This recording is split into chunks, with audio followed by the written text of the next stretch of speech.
Aunty voice మీకు మంచిగానే వస్తుందా? వినిపిస్తుందా? బయటలో మనకు ఒక ఇద్దరు స్త్రీల పేరుతో ఎవరు చెప్పండి. సరే ఎస్ఐ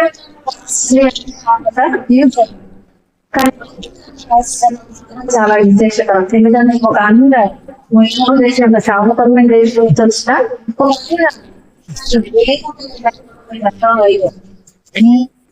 ఈమె చనిపోయిన ఒక 60 సంవత్సరాల తర్వాత అంటే ఈమె చేసిన మంచి పనులు బట్టి కానీ ఈమె చేసిన క్రియలను బట్టి కానీ ఆ న్యాయాలు కలదు ఇందో కానీ సమూహం ఇవ్వకు రాశారు అంటే సమూహాలను చెప్తారు.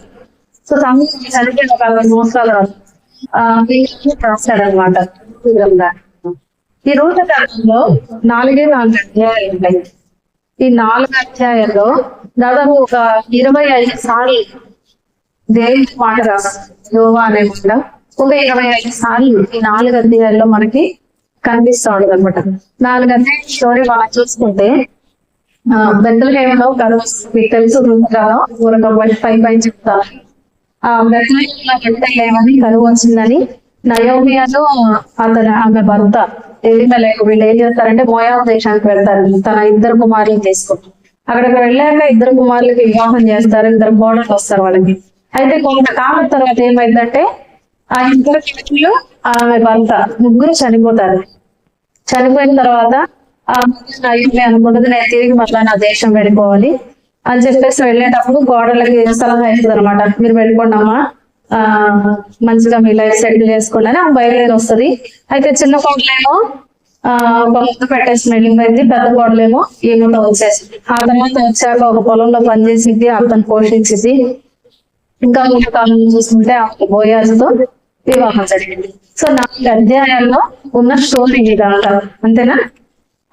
మనం ఈ 4 అధ్యాయాల్ని 4 మాటల్లో చెప్పవచ్చు అనుకుంటే, ఇప్పుడు నేను ఇంత స్టోరీ చెప్పాను కదా, ఇట్లా కాకుండా 4 అధ్యాయాలు 4 మాటల్లో చెప్పవచ్చు అనుకుంటే, ఫస్ట్ అధ్యాయంలో మనకు కనిపించేది ఏంటంటే సంతాలు.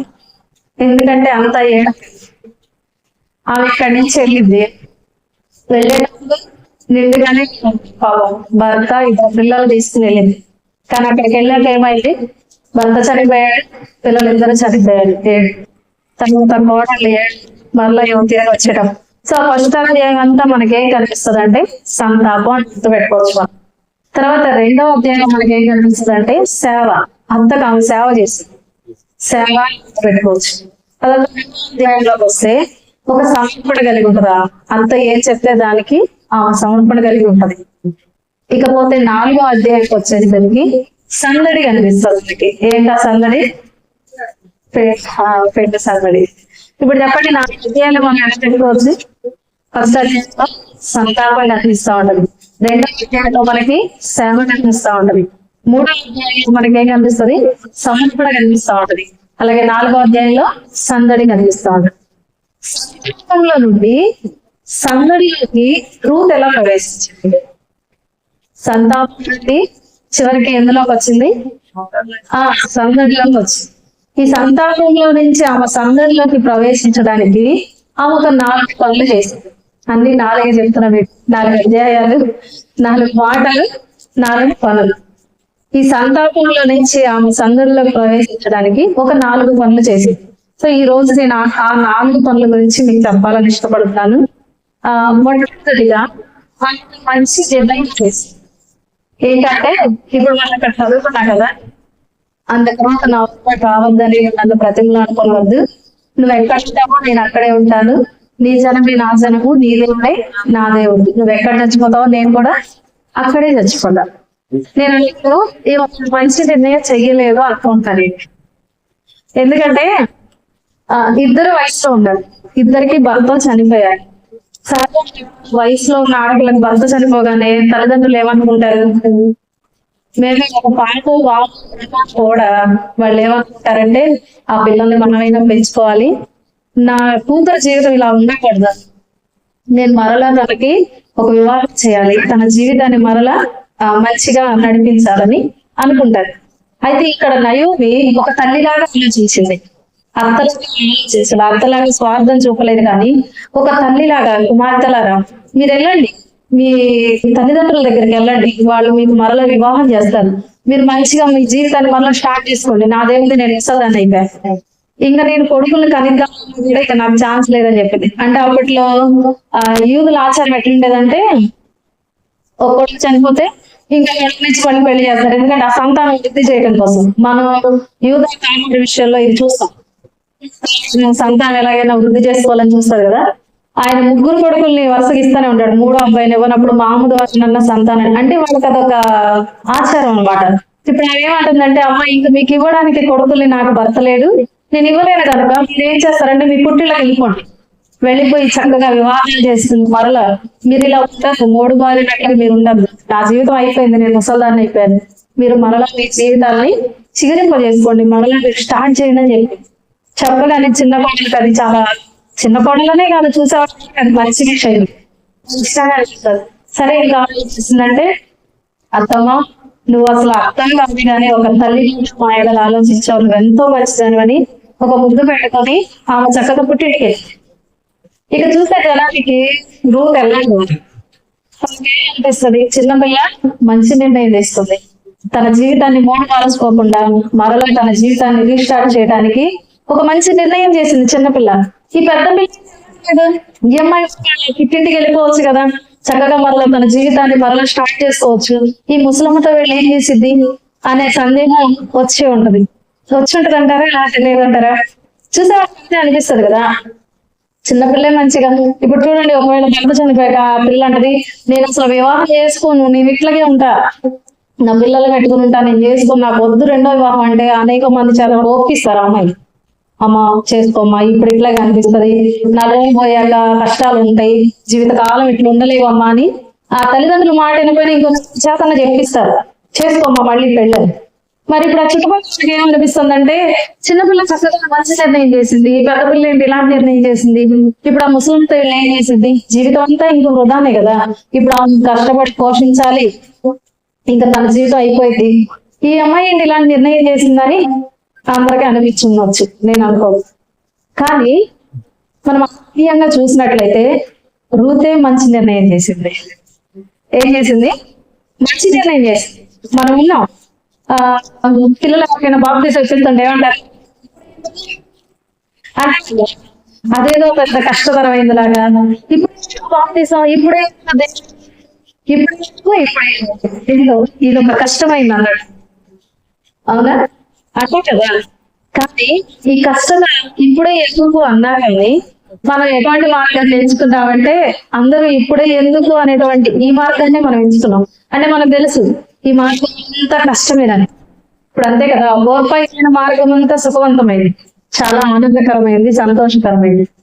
ఈ మార్గం ఏంటి? ఆ పొలానికి వెళ్ళాలి, పని చేయాలి, కష్టపడాలి, తన జీవితంలో ఏ సంతోషాలు ఉండవు. కానీ కష్టతరమైన మార్గాన్ని రూత్ ఎంపిక చేస్తుంది.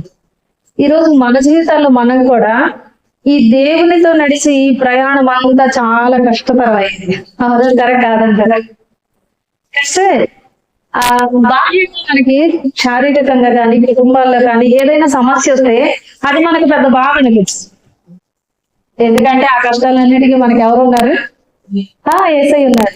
కాబట్టి ఏ విషయమైనా ఆయన అడిగితే మన మీద కనికరం చూపిస్తాడు, ప్రేమ చూపిస్తాడు, ఆ కష్టాన్ని తొలగిస్తాడు.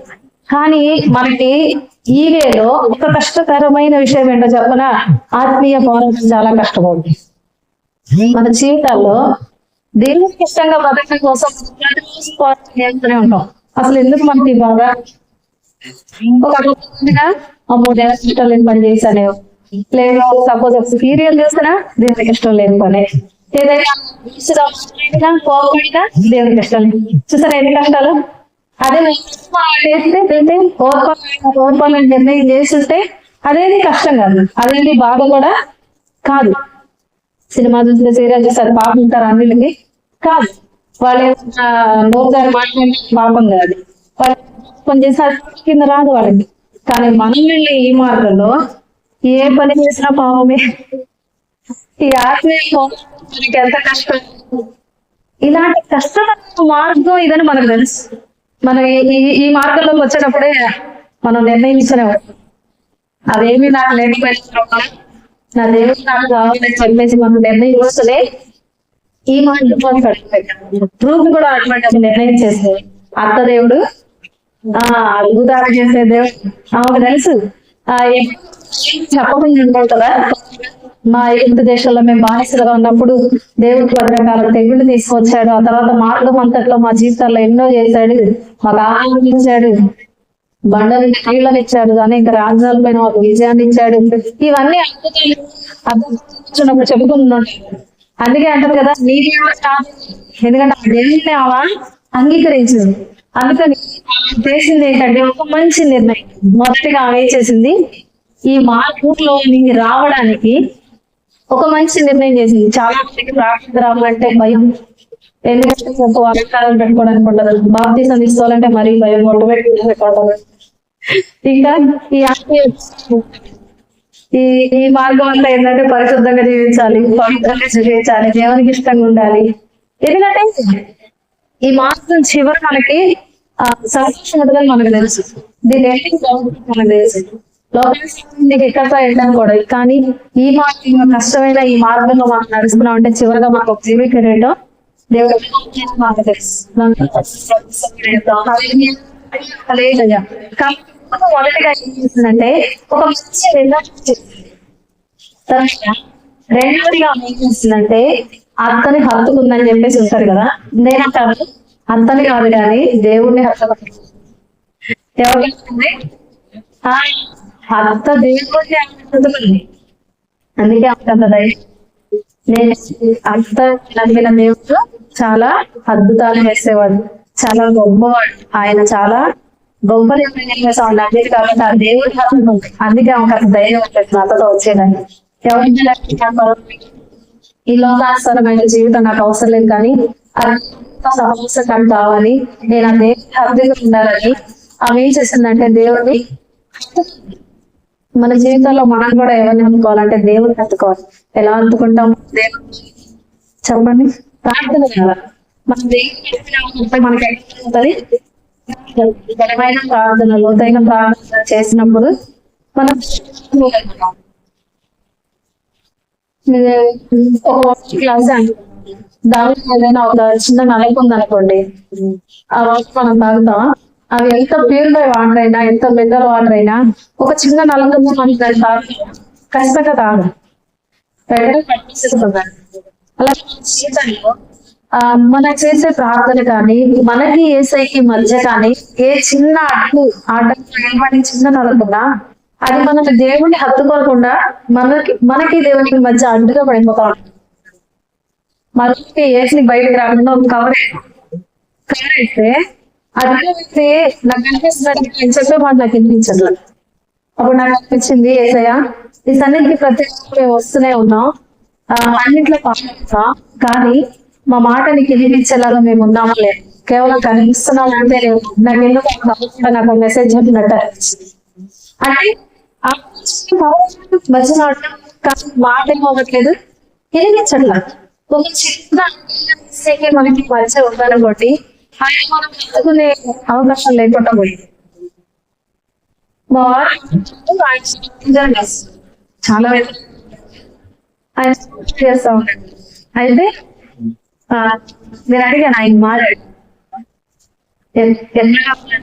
నీకు మా దగ్గరికి అకౌంట్ మంచిగా వాదిస్తూ ఉండేది కదా, కొంచెం ఎందుకంటే సమయం అమ్మాయి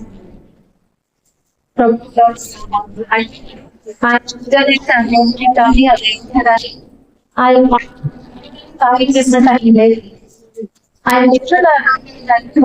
మా ఇంట్లో సండే వేసింది. ఇల్లు కట్టుకున్నాక కోపం పెట్టుకున్నారు. వచ్చారు 200 రూపాయలు చాలా నాపై, ఆ పైసలు వాడికి ఒక 5,000 అవుతాయేమో అంది. సరే 5,000 కదా పెట్టుకుందాం అని చెప్పేసి వెళ్ళి తప్పకుండా ఏమేం చేస్తామంటే పొంగు పెట్టేస్తాం. జరిగిన మాకు చాలా మాకు అర్థం కాల, ఇంటి భయం మాకేంటి 8,000 వేసారని అడిగాం. అమ్మ మీ వెనకాల రేట్లు 4 ఇంటికి పొంగు వచ్చింది 200, మీకు స్లాబ్ కాబట్టి మీకు 8,000 కట్టాల్సిందే కదా. ఇక అసలు మాకు ఇల్లు కట్టున్నా కానీ ప్రస్తుతానికి అయితే లేదు. 8,000 ఇంకా పై పోయి తీసుకోవడానికి ఇవన్నీ లెక్కేస్తుంటే 20,000 అయిపోతుంది ఆ పంపు ఖర్చు. అనవసరంగా పెట్టేసాము. ఇప్పుడు చూస్తే వేలుకుంది ఒకటి జరిగింది ఒకటి 8,000. నా పిల్లల దగ్గర నుంచి ఆయన ఏదన్నా పెట్టుకొని నైట్ సాయంత్రం కూడా మాత్రం కదా చేయబడుతూ ప్రార్థన చేసేదాన్ని. ఒక్కోసారి నేను తల తీసి వచ్చాను కానీ గమ్ముతో మంచిగా పడుతున్నాను, లేకపోతే ధైర్యం చదివాడు కదా తింటారు కదా అంటే ఇంకా మంచిగా ఎక్కేసాడు. అంటే నేను చేస్తాను అది చాలా ఉంచాక నేను అన్నాను సరే ఒక వారం ప్రార్థన చేద్దామండి ఇది సంగతి వదిలే అంటే ఆయన ప్రయత్నాలు చేసి వచ్చాడు. చాలా ఆఫీసులో దగ్గరికి వెళ్ళొచ్చాడు. నగరం వాళ్ళ సంస్థలంతా వెళ్ళొస్తే అయ్యా చాలా రూపాయలు తీసేయడం కుదరదు కానీ నీ దగ్గర సంస్థ లేకపోతే నీ దగ్గర డబ్బులు లేకపోతే 2 సార్లుగా కట్టుకో 3 సార్లుగా కట్టుకో నువ్వు అప్పుడే పంపేస్తా ఉన్నారు. ఆయన అసలు బాగా ఉన్నాడు. పంపు రావాలి చాలా ఇబ్బంది పడుతున్నాడు. 5 గంటలు 3 గంటల నీళ్ళు పడుతున్నాడు. నాకే నేను ఇంట్లో ఆయన పైన కట్టి 3 గంటల నీళ్ళు పట్టి పనికి వెళ్ళి ఆయనకే పంపు అవసరం. ఇప్పుడు ఏం చేయాలంటే అర్థం కాదు. ఎక్కడికి వెళ్ళి అంటే అసలు ఆ బిల్లు మాత్రం వ్యవహారం కాదు, నువ్వు కావాలంటే 2-3 సార్లు అయితే ఆ వాహనం ప్రార్థన చేసేటప్పుడు నిలబడి ప్రార్థన చేస్తున్నప్పుడు పొంగు గురించి చేస్తున్నప్పుడు నిలబడి ఆయన కూడా ఏకీభవించారు. తిరిగేసరికి ఒక 2 ఆఫీసర్లు బయటకు వచ్చారు. వచ్చి ఒక కాగితం ఇచ్చారు. అమ్మ మీరు పంపు పెట్టుకున్నారుగా పంపు శాంక్షన్ అయింది 200 కట్టండి అన్నాడు. అస్సలు మాకు అర్థం కాలేదు. ఇదే సరే ఇంకా అసలు మాకు మాట్లాడాలి ఎందుకంటే వాళ్ళతో ఒకసారి చిన్నగా అర్థం చేశాడు. వెంటనే తెల్ల కడితే అక్కడ ఒకసారి అన్నాడంట ఇంతే కాదు నీకు ఇంట్లో దాకా పంపు పడటానికి సరే సామాన్లు మేమే ఇస్తాము ఫలానావు సంఘం దగ్గర తెలవు చాలా కట్టిస్తున్నారు. సామాన్లు ఇస్తా ఉంటారు. ఇక అది కట్టాడు బట్టి ఆవు సంఘం దగ్గరికి వెళ్తే అక్కడ సామాన్లు ఇచ్చే వాళ్ళ దగ్గర ఉంటారంటే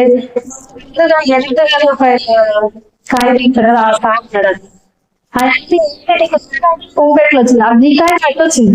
నేను మొన్న మీకు బిల్ ఇచ్చాను కదా, ఇది ఎక్కడి నుంచి వచ్చి ఇది ఎక్కడి నుంచి ఈ 200 ఇచ్చే అక్కడే ఉన్నాడు ఆ సమయంలో.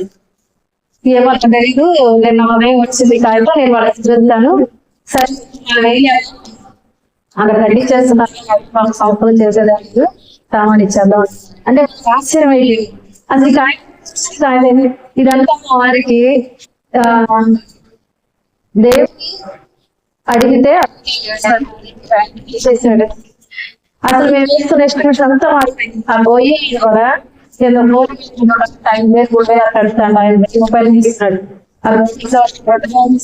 అసలు మొత్తం కంప్లీట్ వచ్చేసి మేము కానీ కూడా అసలు ఈ బిజినెస్ చాలా కఠినంగా అన్నారు కానీ ఆయన కూడా ఎక్కువ తీసుకోవాలి. ఈ విషయాలన్నిటి బట్టి ఆయన ఒకటే అర్థమైంది వీళ్ళకి సమీపంగా అంటే ఆయన చేసే ఉంటాడు ఆయన ప్రయత్నాలు కానీ అదేమైంది విఫలమైంది. అప్పుడు చాలా సమీపించాడు ఆయన పక్కన పడింది. అప్పటి నుంచి కొంచెం కొంచెం దేవుడు విశ్వసించడం మొదలుపెట్టాడు. నిజంగా దేవుడికి మన మనకి సమీపంగా ఉండేది మన సంజీవమైనదే. మనుషులు దేవుడు చేసుకున్నారు కానీ బయట కానీ మన దేవుడు మనల్ని చేసుకుంటాడు. మనం ఆయన చేసుకోవాలి. బయట మనం చూసినట్టయితే చెట్టును పూజిస్తారు, కొత్తను పూజిస్తారు, రాళ్ళను పూజిస్తారు, బొమ్మల్ని పూజిస్తారు. అవన్నీ మనుషులు చేసుకున్నాయి కానీ దేవుడు మనల్ని చేసుకున్న మనం కనుక మన సజీవుడు కనుక ఒక స్నేహితులు మనకు మాట్లాడతారు. మన కష్టాలని మన బాధలని ఇట్లా మనకు సమీపంగా ఉండేది. కనుక అనిత్యం మనం ఏం చేయాలంటే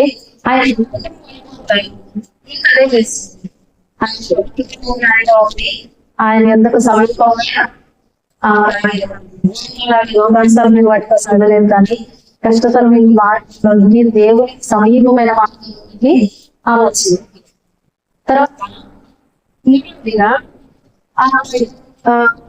నైరుతి వచ్చాక అవును ఎక్కడికి వెళ్తే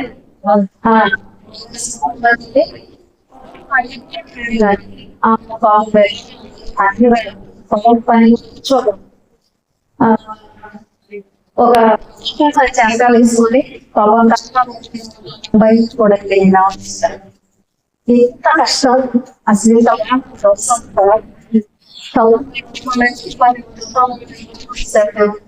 అది సంతోషకరం తెచ్చుకోలేదు కానీ తెలిసిన ఇష్టం అయితే పొలాన్ని చేసుకుంటే ఏం చేయాలంటే పని చేయాలి. ఏం కావాలని చెప్పండి, పని చేయాలి అంతేనా? చేసిన మన అందరం ఏం చేయాలంటే పరిచయగా పరిచయం చేయాలి. ఇప్పటికే మన ముందుగా పరిచర్య అలవాటు చేస్తుంది. పరిచర్య ఆశీర్వాదం మన అందరికీ తెలుసు. అయితే ఈ పొలం కూడా ఏర్పడిందంటే ఇంకా ఒక పరిచర్య దేవుని కోసం మనం చేసేవారికి ఉండాలి. ఆ పరిచర్య మనకి చాలా ఆశీర్వాదకరం. నిజంగా మనం చేసే చిన్న పని అయినా ప్రతి పని కూడా ఎవరి దగ్గరికి చెందిందంటే ఇది చిన్నది కాదు చూడడేమో అనుకుంటాం, కానీ ప్రతి చిన్న పరిచర్య కూడా ఆయన లెక్కలు వేస్తుంటాడు. నేను ఎందుకంటే కాకుండా చెప్తానంటే పొందూరులో మా పెద్దమ్మ ఆ అమ్మాయి అవసరం వెళ్ళింది. వాళ్ళు ఆయనకి ఇష్టం ఉండదు. ఆయన కాకపోతే చాలా ఇక పరిచయం ఇంకా సొప్పుకోడు. ఆయన బట్టలు చదివింది, ఆ బట్టలు చదివింది, ఆ చర్చి చదివింది ఇట్లా. అయితే వారు పనికి వెళ్ళిపోయాడు. ఇది పరిచయం వెళ్దాం అని చెప్పేసి లేచి వెళ్తా ఉంటే గవర్నమెంట్ దాన్ని ఏం చేసి ఒక వాసి బతది ముందు రాస్తుంది. అమ్మ ఇంట్లో చర్చి వెళ్తే బాగుంటుంది కదా చెప్పేసి ఈ నైట్ ఇట్లా రాసిందని నేను ఆ పరిచయం పోగొట్టుకుంటాను. ఇప్పుడు నాకు అవకాశం అర్థపడి ఇంకా లేదు. అయితే తేయాలని పరిచయం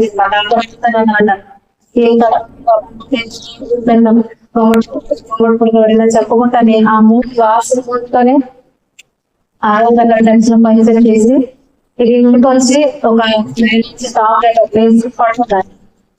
పడితే ఆ కలుస్తా ఉంటాను. చర్చి దగ్గర చాలా పరిచయం చేస్తా ఉన్నారంట. పరిచయం చేస్తా ఉందంట సరిపోతా ఉన్నారంట. అంటే సగం చేసి కొంతమంది వెళ్ళిపోతాను. ఏ కరెంట్ వెళ్ళిపోతున్నారంటే అంటారంట. అయితే కొంచెం సేపు ఇంకా 2 మనుషులు వచ్చారంట. నుంచి ఆ పరిచయం చేసేవాడు ఫోటో తీస్తాను. తీస్తానే అక్కడ ఫోటో తీస్తాను. ఏంటి మీరు ఫోటో తీసుకున్నారు అంటే అమ్మా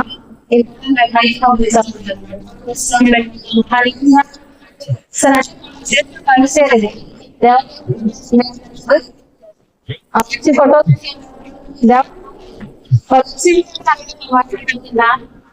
మనం చర్చి వస్తుందా చేస్తుందా మనం చేసే పరిచయం అంతా షూట్ చేస్తుంది. నిజం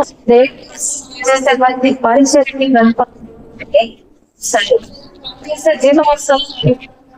పని చేస్తే జీతం అలా పని చేయడం ఖచ్చితంగా దానికి జీతం వస్తుంది. అంతే వాళ్ళ పరిచయం కూడా చేస్తుంది. ఆశీర్వాదం జీతం ఇస్తూనే ఉన్నాడు. మనం చేసే పరిచయం కూడా ఆశీర్వాదాలను నీకు మారుస్తాం. సో మొదటిగా చేసిందంటే పొలంలో పని. ఇక చూసినట్లయితే పని చేసి తీసుకెళ్ళి సేకరించి దాన్ని తీసుకెళ్ళి ఆమె అంటే అత్తగా మనం కూడా ఇక్కడ ఆత్మీయ సంభాషిస్తాము. పనిచేస్తారు వాళ్ళు తీసుకొచ్చి మనకేం చేస్తారు, శారీరకమైన ఆహారాన్ని పెడతా ఉంటారు. అంతేనా? ఇక్కడ ఆత్మీయ ఆహారాన్ని అంటే కదా మనం ఇంకా మంచిదే సంపాదిస్తుంది. ఈ ఆత్మీయ మనం ఏం చేయాలంటే వాళ్ళకు పంచిపెట్టాలి. ఆ మనం చూస్తున్నట్లయితే స్త్రీలు ఎక్కువ ఉంటాయి, పురుషులు ఎక్కువ ఉంటారు. అక్కడ పురుషులు ప్లేస్ ఇస్తారు, ఒక ఇస్తారా అంతే. మిగతా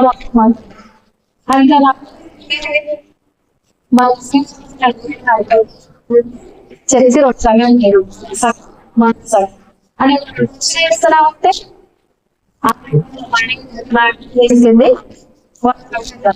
ఇప్పుడు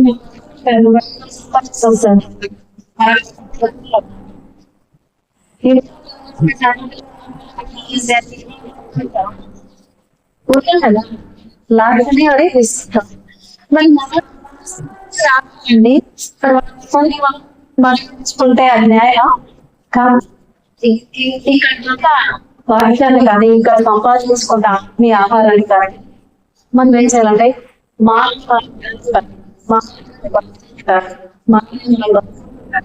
వీళ్ళందరికీ మనం ఏం చేయాలంటే మన ఆత్మీయ పంచిపెట్టాలి. ఈ ఆత్మీయ మరి ఎక్కువగా ఎలా సంపాదించినట్లయితే ప్రతి ఎక్కువగా ఆత్మీయ సంపాదించుకోవాలి. మనకి కదా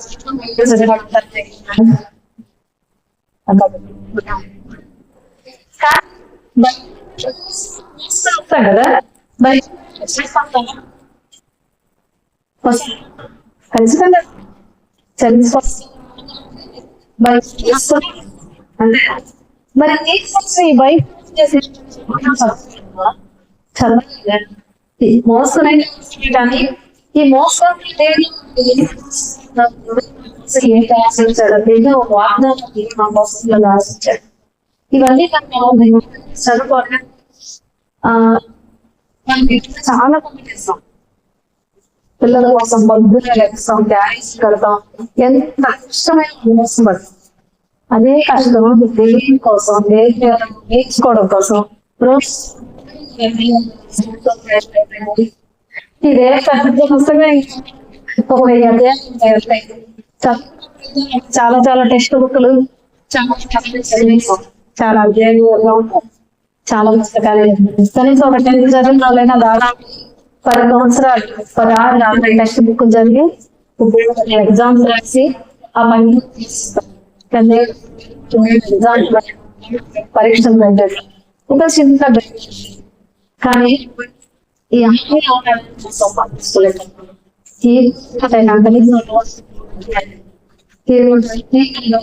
చదవడానికి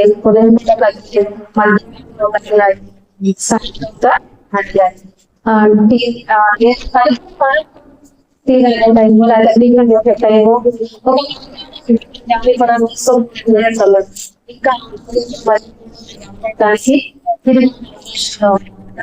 సో ఇప్పుడు నాకు ఏం చేసిందంటే ఆత్మీయ సంపాదించి అంతగా పంచిపెట్టింది. అదే రీతిగా మనం సంపాదించుకున్న ఆత్మీయ ఆహారాన్ని మా పిల్లలకి, భర్తలకి, మన బంధువులకి మన ఈ ఆహారాన్ని ఏం చేయాలి? పంచిపెట్టాలి. చెప్పండి, మొదటి మంచి నిర్ణయం చేసినా, రెండోది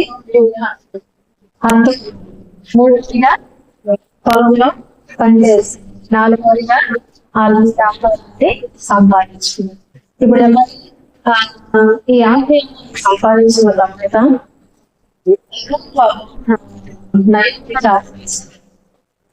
చేస్తామనే నేను నిన్న హాయిగా తరలిపోయింది అనుకో. ఈ అమ్మాయికి నేను శాంతి తక్కువ చేయాలి, ఎట్లయినా అని చెప్పేసి ఒక ఆలోచన చేసి ఆ బోయాస్ లో వివాహం అయ్యేలాగా చేసింది అనమాట. సో తన జీవితం ఇప్పుడు సంతానం నుంచి ఎక్కడికి వచ్చింది? సంతానం వచ్చింది. ఆ మరణ నాకు అక్కడ వివాహం చేసింది. నేను ఇంతలో కష్టంగా అనుకోదు. అసలు నేను అనుకోండి అది న్యాయం కాదు. న్యాయం అంటే సరిగా లేని కాదు. ఆలోచించాడు ఒక రాజు ఇవ్వాలని. అందుకే రూతు గర్భంగా చేశాడు. రూతు గర్భంలో నుంచి ఎవరు వచ్చారంటే దావీదు వచ్చాడు. దావీదు ఒక రాజు ఇశ్రాయేలు. రూతు పట్ల దేవుని ప్రణాళిక. ఒక రాజుకి దాది నాన్నమో తాతమో అయ్యో ఒక అన్య అదే గర్భవాసంలో నుంచి యేసుక్రీస్తు వచ్చాడు. చూసారా ఒక దండి ఏమైంది, ఒక దండి రాలేదు. అందుకే పళ్ళకి అది వేరే పుస్తకం.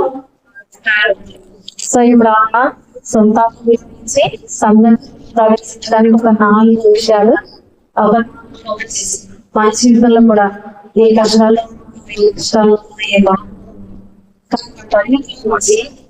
ఒక సంఘం